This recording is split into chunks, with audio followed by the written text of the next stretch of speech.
Soyez le bienvenu dans notre troisième audio. Maintenant, nous sommes en train de parler sur Abimelech, le roi, qui vient chasser Isaac.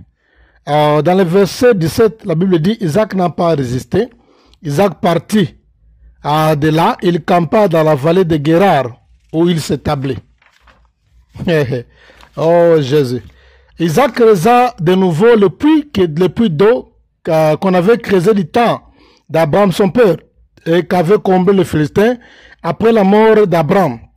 Il leur donna le même nom que son père leur avait donné. Alors ici, on est en train maintenant de relier l'histoire d'Abraham avec Isaac. Le puits qu'avait creusé son père Abraham, la Bible dit, Isaac, il a passé par le même puits, il a commencé encore à creuser de nouveau. Le puits que les Philistins avaient rempli par le sable, les poussières, et Isaac, il a commencé encore à creuser les mêmes puits. Écoutez le mystère, et il a trouvé encore de l'eau.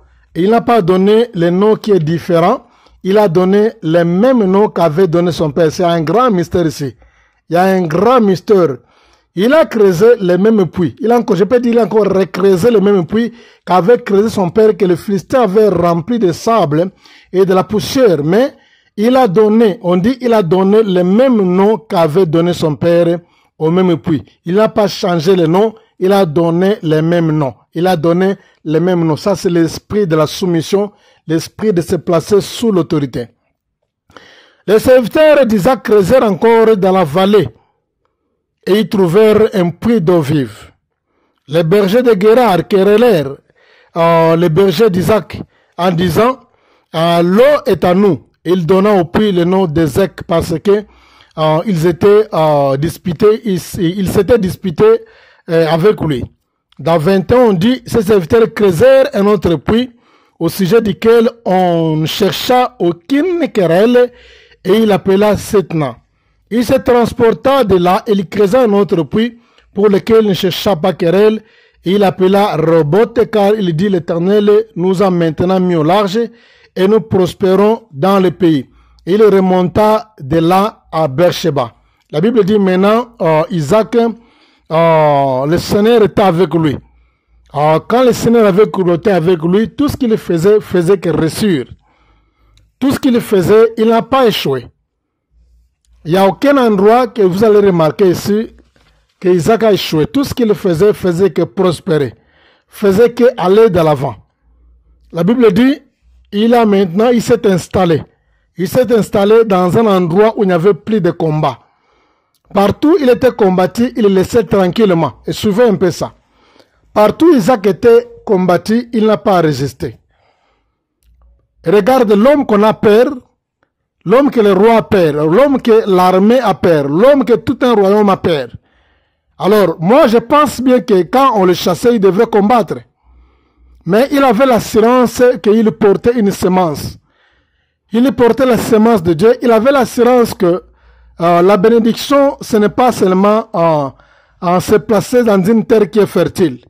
Il était le porteur de la bénédiction. Il avait l'assurance que quand je me déplace, je vais me déplacer avec ma bénédiction.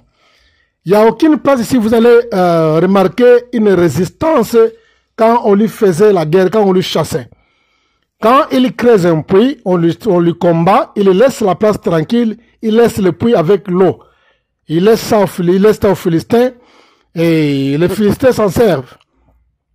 Et vous n'allez pas remarquer que non, il y a quelque part que non, il a dit que non, voilà, et si on est en train de me combattre, c'est moi qui ai creusé ce puits ici, alors c'est grâce à moi qu'il y a de l'eau ici, alors moi je ne peux pas quitter ici, je dois combattre pour avoir la possession de ce lieu ici. Dieu m'a donné, Dieu m'est apparu dans une vision, il m'a orienté, il a dit que non, je te donnerai cette terre ici. Alors comme ce sont mes serviteurs qui ont creusé, ce puits m'appartient. Non, non, non, il n'a pas fait ça. Il n'a pas fait ça humblement. Quand on lui faisait la guerre, il laissait tout. Il se déplaçait. Pourquoi il se déplaçait? Pourquoi? Parce qu'il avait l'assurance qu'il était porteur de la bénédiction. Peu importe, même dans un désert où il n'y a jamais eu de l'eau, même dans un milieu, dans un environnement où la pluie n'a jamais tombé, même dans un endroit où la rivière n'a jamais existé, même la rivière se trouve à 1 million de kilomètres, c'est un désert. Il avait l'assurance que non, dès qu'il va creuser, il va trouver de l'eau. Pourquoi? Puisqu'il avait l'esprit de la domination, parce qu'il était placé sous l'autorité de Dieu et il avait l'assurance que non, je peux tout laisser. Mais j'ai l'assurance que non, partout j'irai, partout je vais camper, le Seigneur sera avec moi, il va me bénir. C'est alors qu'il a tout laissé à la disposition des Philistins qui lui chassaient de temps en temps dès qu'il voyait que Dieu était avec lui. Il a tout laissé le puits, tout le puits qu'il avait creusé. À l'époque, là-bas, l'eau, vous savez que cette contrée, là-bas, il y a un grand désert. C'est une contrée, c'est une contrée du désert. Et pour trouver de l'eau, ce n'est pas facile. Il y a des Philistins qui creusaient des puits, ils creusaient des puits, même 10 fois, 4 fois, ils peuvent creuser 10 fois, 15 fois. Il n'y a pas de l'eau. Ils entrent dans de grandes profondeurs, ils ne trouvent pas de l'eau. Mais même le même endroit, quand Isaac venait, il creusait, il trouvait de l'eau. C'est pourquoi on portait l'envie sur lui. Tu vois, il avait l'assurance qu'il était le porteur de la bénédiction. Il avait l'assurance qu'il était le porteur de la bénédiction. Maintenant, écoute une chose. Isaac, la Bible dit, il a campé, il s'est établi dans un endroit où il n'y avait plus de guerre, il n'y avait plus de combat. La Bible dit, il se transporta de là et creusa un autre puits pour lequel on ne chercha pas querelle. Et il appela Rehoboth car il dit, l'Éternel nous a maintenant mis en large, nous prospérons dans le pays. Quand il a remarqué qu'il n'y a plus les plus les combats, il n'y a plus de rancune, on ne le poursuit plus, c'est là où il s'est installé et dans un endroit qu'on appelait Beersheba. La Bible dit, l'Éternel lui apparut dans la nuit et dit, je suis le Dieu d'Abraham, ton père, ne crains pas car je suis avec toi, je te bénirai, je multiplierai ta postérité à cause d'Abraham mon serviteur. Écoutez ce mystère ici. La Bible dit, quand il s'est établi, il s'est installé, il a dressé les tentes à Beersheba puisque on ne cherchait plus querelle. Il n'y avait plus le combat, il s'est installé là-bas. Il n'a jamais s'installé dans une contrée où il y avait le combat. Chaque fois qu'on lui combattait, malgré que les Philistins avaient peur de lui, malgré que les Philistins, ils avaient la crainte de lui, malgré que les Philistins étaient complexés devant lui, il ne combattait pas. Il quittait, il laissait tout. Il s'est déplacé. Il s'est déplacé, la Bible dit, quand il s'est installé dans une contrée, on appelait Beersheba, il s'est installé là-bas, il a dressé ses tentes, puisque là-bas, on ne cherchait plus querelle. Et la Bible dit, le Seigneur lui est apparu la nuit, et Dieu lui a dit que non, tout ce que j'ai fait dans ta vie, ou encore tout ce que je suis en train de faire dans ta vie, ce n'est pas à cause de toi. Écoutez bien, ce n'est pas à cause de toi. C'est à cause de ton père qui me craignait. Oh Jésus. L'Éternel lui apparut dans la nuit et lui dit, je suis le Dieu d'Abraham, ton père. Ne crains point car je suis avec toi. Je te bénirai, je multiplierai ta postérité à cause d'Abraham, mon serviteur, pas à cause de toi. Écoutez bien, on ne dit pas à cause de toi, mais à cause d'Abraham. Moi, je me pose la question de savoir comment le Seigneur peut vanter Abraham jusqu'à tel point. Dieu dit non. Tout ce que j'ai fait dans ta vie, ce n'est pas à cause de toi. Tout ce que j'ai fait dans ta vie, c'est à cause d'Abraham. Pourquoi? Puisque j'ai fait un serment avec Abraham. J'ai fait une alliance avec ton père. Comme tu es le fils de ses entrailles, tout ce que je fais en toi, ce n'est pas à cause de toi, je fais ça à cause d'Abraham. Pas à cause de toi. C'est un mystère ici, c'est un mystère ici. Ça, c'est un grand mystère. Ce n'est pas à cause de toi. Je fais ça à cause d'Abraham, pas à cause de toi, Isaac. Mais Isaac aussi, il obéissait à l'Éternel, il était soumis. Il n'est pas parti à l'Égypte, c'est l'obéissance. Il a écouté les instructions de s'il obéissait aussi. Mais Dieu dit, ce n'est pas à cause de toi, à cause d'Isaac. Pourquoi? Parce qu'il y a un mystère qui est caché. Bien-aimé dans le Seigneur, il y a toujours une personne que Dieu a élevée. Il y a toujours une personne que Dieu a couronnée. Il y a toujours une personne que Dieu a glorifiée. Il y a toujours une personne que Dieu a élevée. Il y a toujours une personne que Dieu a couronnée. Et c'est cette personne-là qui revient la référence de tout le monde. Et quand cette personne revient la référence de tout le monde, quand Dieu te voit, il voit cette personne en toi. Tu es béni, ce n'est pas tes efforts. Tu es béni, ce n'est pas les universités. Tu es béni, ce n'est pas l'expérience. Tu es béni, ce n'est pas le courage. Tu es béni parce qu'il y a une référence. Il y a une référence, quelqu'un a passé sur le chemin de la croix. Ce n'est pas à cause d'Abraham, ce n'est pas à cause de toi, Isaac. Mais à cause d'une personne à qui j'ai fait l'alliance, son nom c'est Abraham. Ici, on ne parle pas d'Abraham, dans notre contexte, si nous parlons de Christ, ce ne sont pas tes courages, ce ne sont pas tes efforts, ce n'est pas ton onction, ce n'est pas ta force, ce n'est pas ta connaissance, ce n'est même pas ta célébrité, ce n'est même pas la connexion. Non, non, non. Ça, c'est une personne, à cause d'une personne que Dieu a signé l'alliance, qui a passé sur le chemin de la croix. Oh, c'est les personnes à qui, quand Dieu chaque fois pense à cette personne-là, Dieu va faire quelque chose dans ta vie à cause de cette personne-là. Cette personne-là a passé le calvaire. Cette personne-là a traversé le calvaire. Dieu a fait avec lui une alliance. Dieu lui a élevé.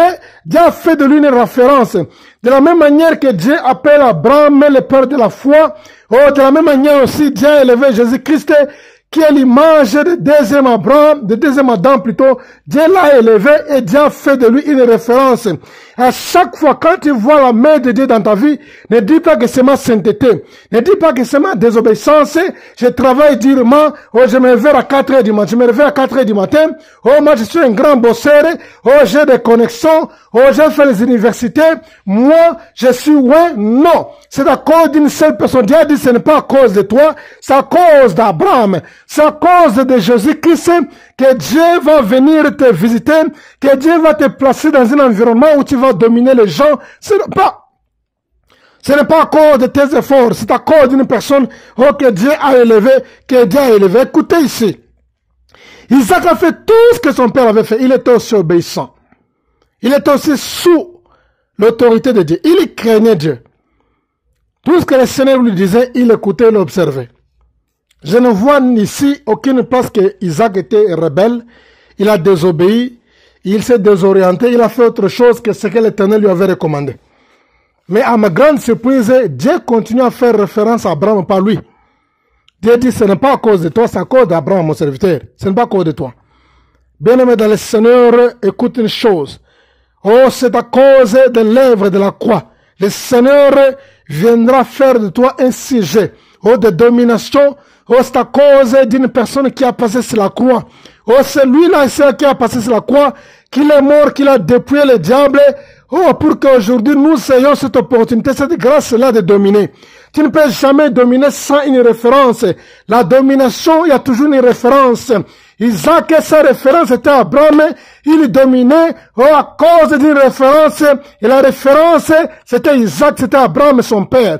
Mais notre référence ici n'est pas Abraham, notre référence, c'est le roi des rois, Jésus-Christ de Calvaire, Jésus de Golgotha qui a passé le temps dur, l'agonie, la mort de la croix, les humiliations qu'il a subies. Alors Dieu l'a souverainement élevé, afin qu'il devienne la référence. La référence, c'est quelque chose, mais c'est quelqu'un qui est déjà très élevé. On ne peut jamais être la référence qu'on est en bas. La référence, c'est quelqu'un, ou bien quelque chose, un objet que Dieu a élevé, ça devient une référence. C'est à cause de Christ que ta vie changera. C'est à cause de Christ que tu vas te marier. À cause de Jésus-Christ, tu seras béni, tu seras promis dans le travail. À cause de Christ que tu vas dominer. À cause de Jésus, rien d'autre. Alléluia, alléluia.